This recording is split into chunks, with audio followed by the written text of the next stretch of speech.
Hi guys, part of In the House. My name is Prithvi, and I'm here with the legendary Dar Disku, and we're at Sawmills for their gig. And on to the first question.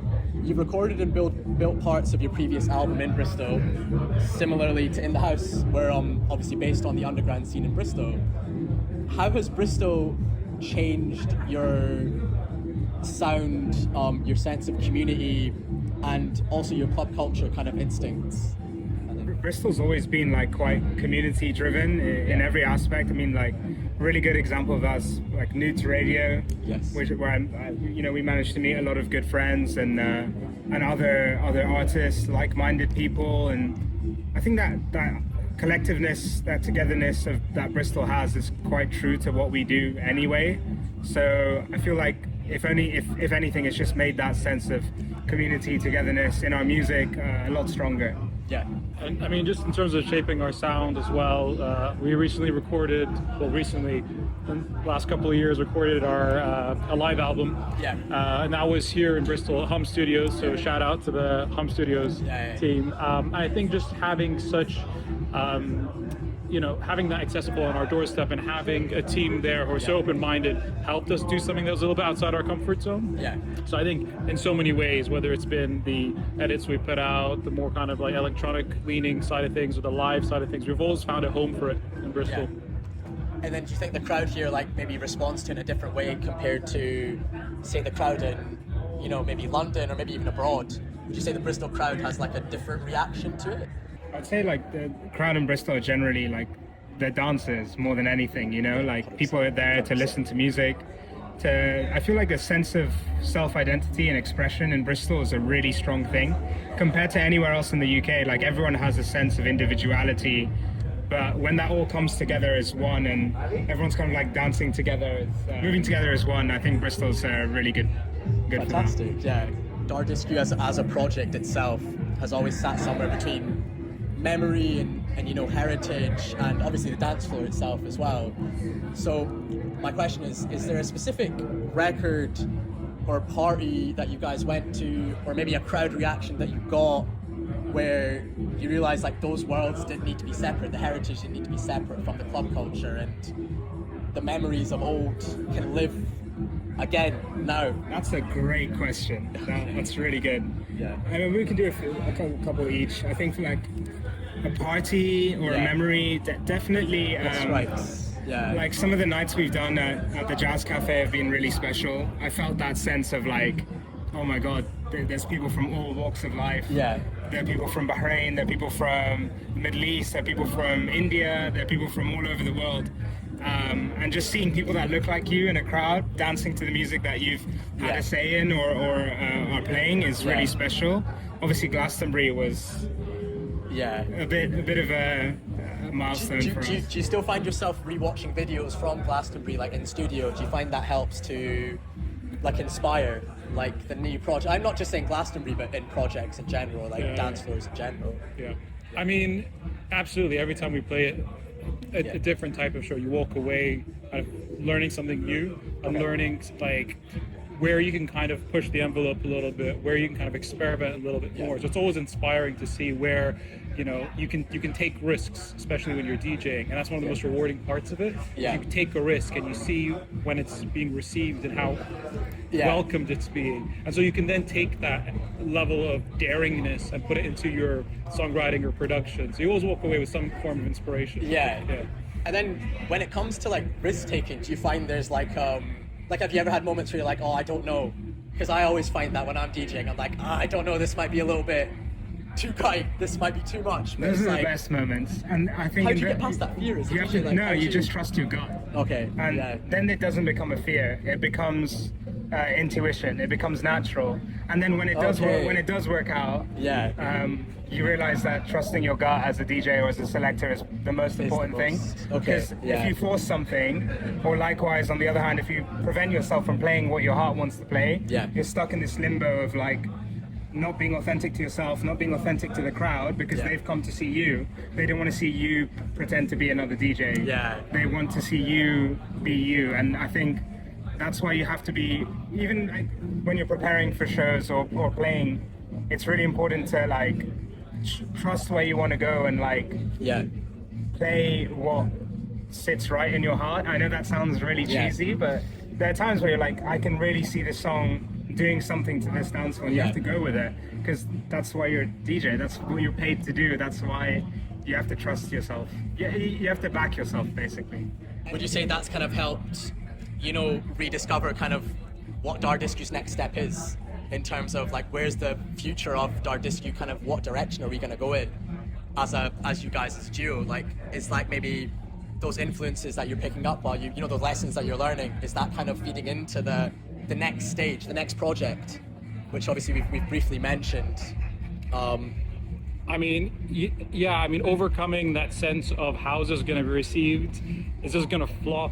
Is this going to be rejected? Is this going to be accepted? Yeah. That's a huge part of, I guess, building that willingness to put yourself out there and to be authentic and to risk the sense that you might kind of embarrass yourself, or it might not be well received, and that's all part of it, I think. And that happens in a setting when we're performing live, they're DJing, but also when we're working on something new, because what sits at the very core of everything that we constantly try to do is we want something that kind of feels familiar, accessible, but also like nothing you've heard before, and so that you have to go into the weird territory for that to happen.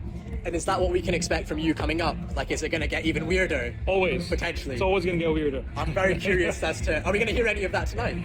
Is anything coming our way There tonight? might be one from the new... Well, really? Well, one new thing that we've been working on, like, sound-wise. Nothing per se from the new project. Okay. Because we've kept that... I feel like me and Mazen are quite protective when it comes to that kind of thing. Right, we need to, we're protective in the sense, like, we'll never play something until both of us are like, both of us have given us the green light on it. Because there have been times when Mazen's like, we should try this, and I was like, no, maybe not tonight. I've been like, can we play this out for the first time? It's like, it's not ready as yet, you know? So it's like... So it's like, when you guys define something as being... How do you get to that? When do you define... It's just a feeling, bro. Is it a feeling? It's just a feeling. When it's been mixed and mastered. When it says version 5, final, then it's ready. Obviously, like, Dar Disku remains close to the people. How do you ensure that the tracks that are coming out now, the ones upcoming, how do you make sure they remain close to like the sounds that you've kind of had in the past? Like, how do you kind of get that direction, I guess? I think it goes back to what we were saying about authenticity. Being true to yourself, not being gimmicky, not trying to do something that's being done already. When you think of like, you being a producer yourself, when you think of like Punjabi edits or music from the diaspora, like how many tracks are gonna hear with like a dole sample on it, and that's been done. Like it's been done. Like I want to hear you reverse the dole. I want to hear you chop it up. I want to hear you do it in a polyrhythm that hasn't been played before, and like that's authentic. But if you're just getting a sample and regurgitating it, not necessarily, or just chucking in a vocal chop that's been used on everything, it's not novel and it doesn't feel true. But I think... Well, do you think, like, kind of drawing on that, do you think, like, obviously I'm speaking from Punjabi heritage, but do you think with the SWANA sort of scene as well, do you find people are just making edits of the same songs again and again? Because maybe in the Punjabi scene we seem to see like it's the same rotation of songs that get edits, that get the dubs, that get the samples. I don't think there's any issue with doing edits of the same song, because everyone's going to bring something authentic and unique, and then you start policing like creativity and artistry. Like maybe the people who edit that song all connect with that song in a different way that you don't know about, and the only way to express that is through their music and through their art. So I have nothing against that. It's doing the edit of the same thing, using the same sounds, and trying to make it sound like someone else's edit. Or doing an edit of an edit, if that makes sense, you know? So it's like you've lost the authentic flair, effectively. The authentic flair is long gone, and it's kind of driven off. Then, I guess that kind of leads to the next question again, is who's doing that right now? In your opinion, what artists, what labels, what kind of local communities within the diaspora, within all of our scenes, are you just paying attention to, like, right now? Who's kind of capturing your... if anyone? I mean, there's so many, and at risk of being repetitive, because we always kind of bring up similar names when we've been asked this question, but it's for a good reason, because we look up to them. One of my personal favorites is a producer called Mokhtar, for example, who's doing something I think is really novel. It's like picking up on what it's like transporting someone into that kind of SWANA sound without necessarily forcing it through a tabla or percussive sample, or like necessarily even Middle Eastern vocals or something. Yeah. It's delicate, it's very tasteful, it's very subtly done. So he's someone I really look up to. Tumba is another one. I mean, you can. Yeah, there's loads. There's like Yazan, Tumba. DJ Pleat's always been up there for us. Yes. As somebody who's done it tastefully, subtly, artistically. On the other hand, in terms of like reissuing and bringing old sounds back, Shakshuka Records, Sheb Mimo, our good friend, is really kind of doing something interesting, especially with North African, Tunisian, Algerian records that haven't seen the light of day in some time. And yeah, there's a lot. Retro Cassetta. Retro Cassetta, Yes. He's like he. When you talk about authenticity, you talk about artistry, you talk about being your true self. Nobody else does it like him. All right. And okay. like he's just a joy to watch perform. Yeah. Just a word on Retro Cassetta. We watched him at Glastonbury, and I saw him juggling like 3 cassette tapes, putting them into this massive sound system, and lighting a cigarette, and then flipping a cigarette into his mouth, catching it, and then mixing a track. And he's just full of life, and he's so vibrant and joy and knowledge, and that was authenticity in its purest form. Yeah. It's like deep knowledge of the music, effectively. It's like very. Okay, that was actually inspiring to watch.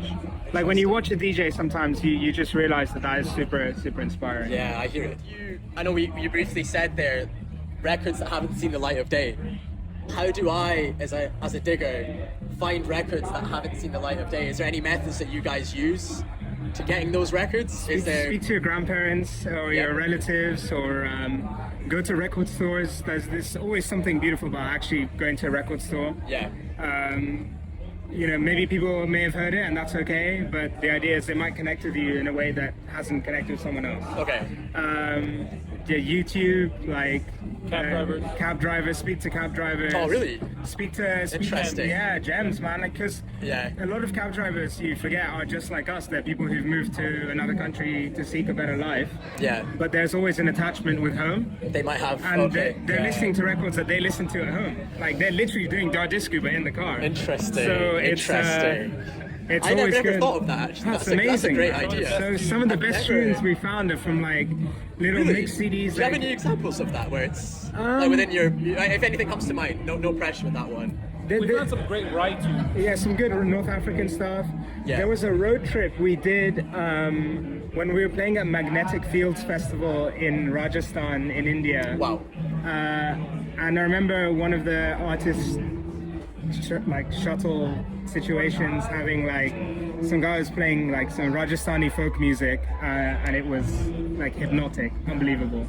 So for young up and coming producers within both the diaspora and within SWANA, who have grown up in different kind of codes, what advice do you give them to reaching levels that you guys have and kind of becoming their own producers in a way? Is there any advice that you could potentially bestow? I think we both have different pieces of advice, naturally. Of course, but I think from my perspective is we never started Dar Disku or started DJing for that matter to play at Glastonbury, to go on tour, to play all around the world. That was never the objective. The objective was to create a party or to create a label or play music to people that they connected with. The moment you have that connection, the moment one person, if you're playing to like a crowd of 10 people, it does not matter, because one person will come up to you at the end of that show and say, like hearing the music that you played tonight made me feel like I was back at home. Okay. That's more powerful than any accolade, number or feat. It doesn't matter. Okay. So it's all about the connection, and once you have the connection, that goes everywhere. That kind of goes with, I mean, just a bit of like, I guess, technical advice for producers. Not that I see myself as a particularly accomplished producer or anything, but it's just like breathe yourself into the music. By that I mean, I know like use something that's hardware. Play a drum, record your voice, use like field recordings, sample conversations with your family members, like breathe your tracks, your identity and your story into the tracks, and it just has that extra layer of character, no matter how subtle. Interesting. Well, yeah, thank you so much for speaking to me, guys. Thank you so much. My pleasure. It's fantastic. Dar Disku with In the House. I was Prithvi. I hope you guys enjoyed what you saw.